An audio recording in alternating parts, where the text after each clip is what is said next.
Voltamos ao último bloco da nossa entrevista com o presidente do Comitê da Bacia do Rio Jucu, Hélio de Castro, falando um pouco sobre a questão do rio. Hélio, falamos da cobrança ainda e dos desdobramentos disso, da seca prolongada, a utilização da água hoje, né? Nós estamos enfrentando esse novo verão agora, né? Existe alguma previsão aí para o próximo verão, esse verão de 2016?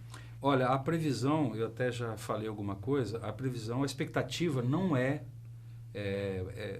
muito boa, ou seja, nós estamos no meio do furacão, ou seja, estamos atravessando um período prolongado de escassez.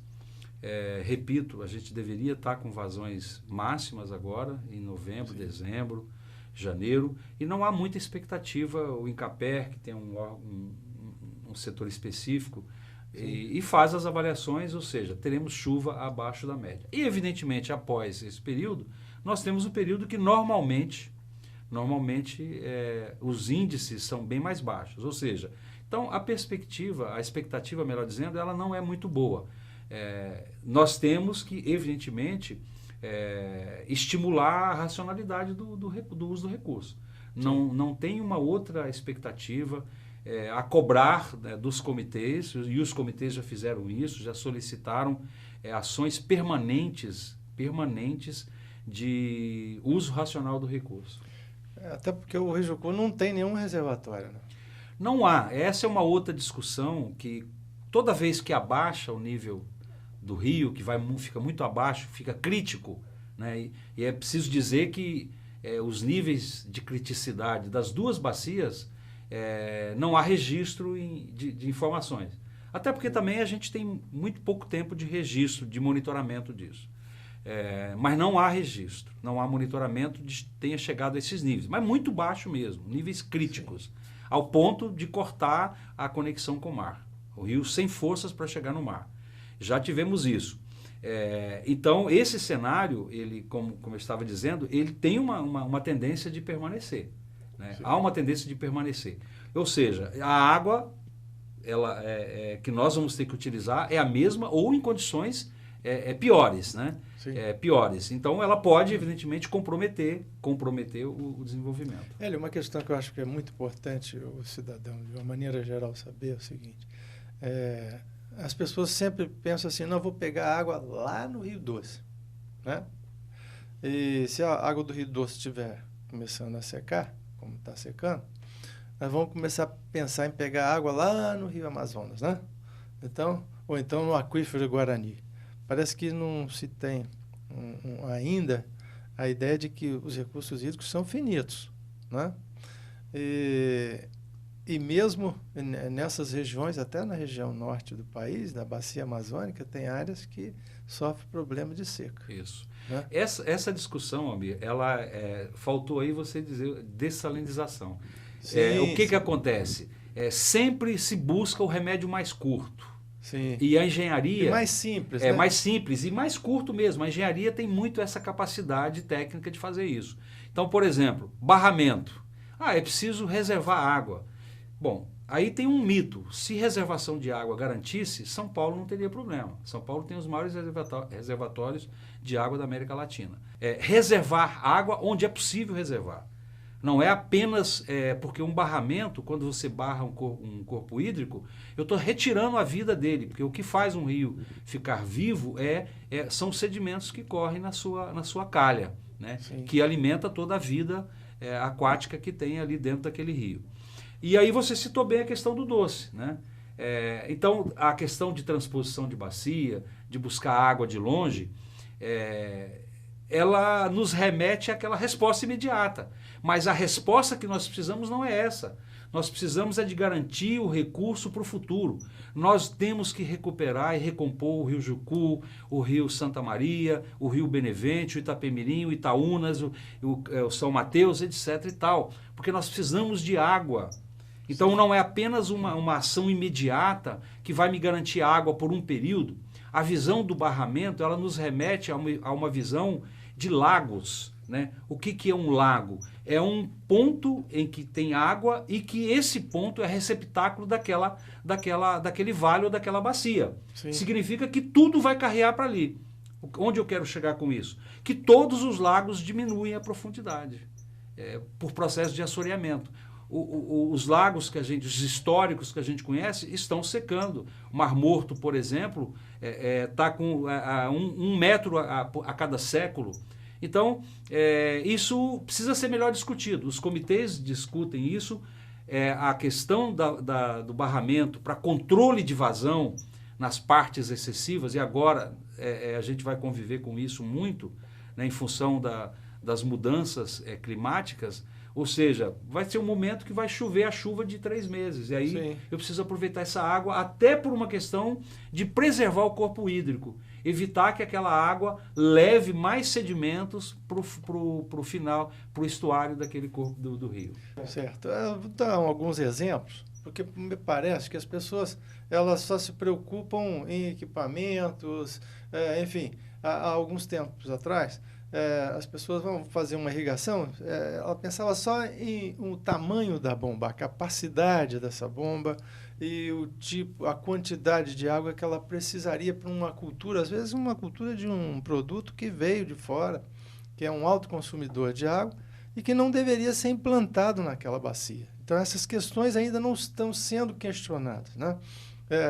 Dei um exemplo da região lá do Califórnia, né?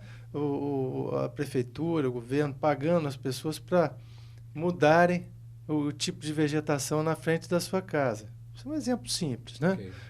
Deixando a vegetação do deserto, que praticamente não consome água, né? Ao invés de botar gramados, né?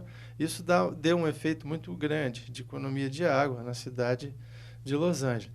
Aí também outros exemplos, como na África, em algumas regiões deserto, lá em Angola, perto da Namíbia, eu visitei populações que vivem, têm gado e tudo, mas com baixo consumo de água. Inclusive o próprio tipo de bovino utilizado tem um consumo muito mais baixo e se alimenta de um material que consome muito menos água. Então, aqui parece que a gente não está se preparando, não está se adaptando para isso, né? Quando a gente fala no São Francisco, né, parece que, quer dizer, a população nordestina, que já tem uma capacidade, né, de conviver com a seca durante décadas, né? E a gente vê, inclusive, esse carreamento de recursos públicos a vida toda, né? Que às vezes vai para lá e não é bem aplicado esse dinheiro.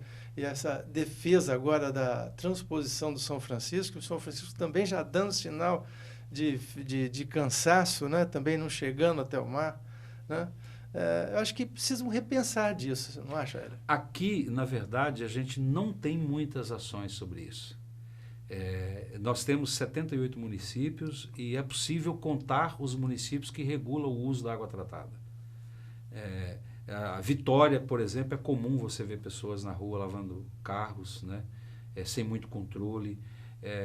Isso para citar um problema. Nós não aproveitamos a água de chuva. Enfim, nós não temos ainda. Parece que, como diz no linguajar simples, não caiu a ficha ainda, né?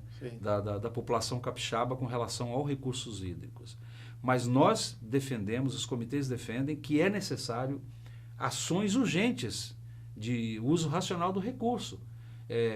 Não compete aos comitês fazer a gestão disso, executar isso, mas nós recomendamos, isso consta de deliberações sugerindo que sejam criadas imediatas ações de controle do uso racional do recurso. Você citou a questão da agricultura, há sempre uma discussão entre a cidade e o campo. Nós produzimos, o campo diz que produz o alimento para a cidade, ok, né? Mas se você não tem a cidade para comprar, não há razão da produção. não é essa a discussão. É inadmissível que o campo não avalie a racionalidade do recurso da água. É preciso avaliar.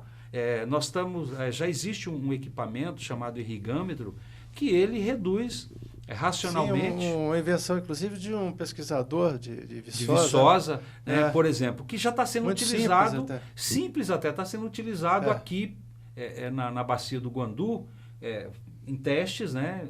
Está se fazendo lá um estudo específico para ver os resultados, mas os resultados são animadores, até 90% de redução do uso.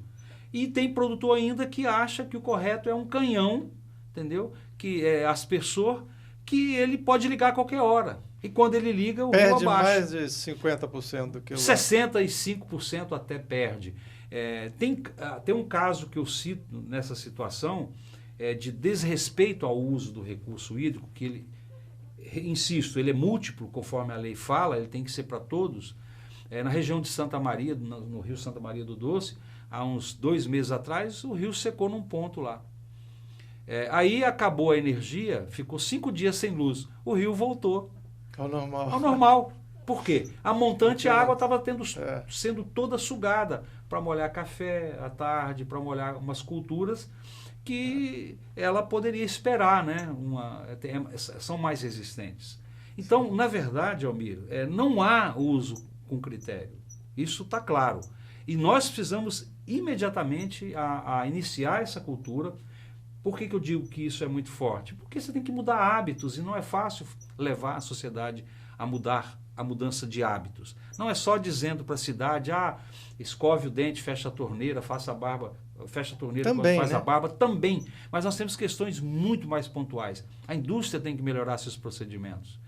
Equipamentos que possam fazer melhor com menos água.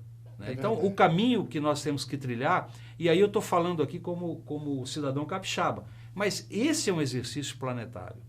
Quer dizer, a água ela está em risco, há muito tempo. Existem grande parte da população planetária que não tem acesso à água. Está terminando aí nesse ano a década da água que a ONU criou em 2005 e o balanço não é muito proveitoso, nem na parte técnica e nem na parte de gestão propriamente dita. Muito obrigado, Hélio, pela sua presença aqui. Infelizmente, o nosso tempo chegou ao final. Ok. Eu que agradeço mais uma vez e estamos sempre à disposição. Obrigado.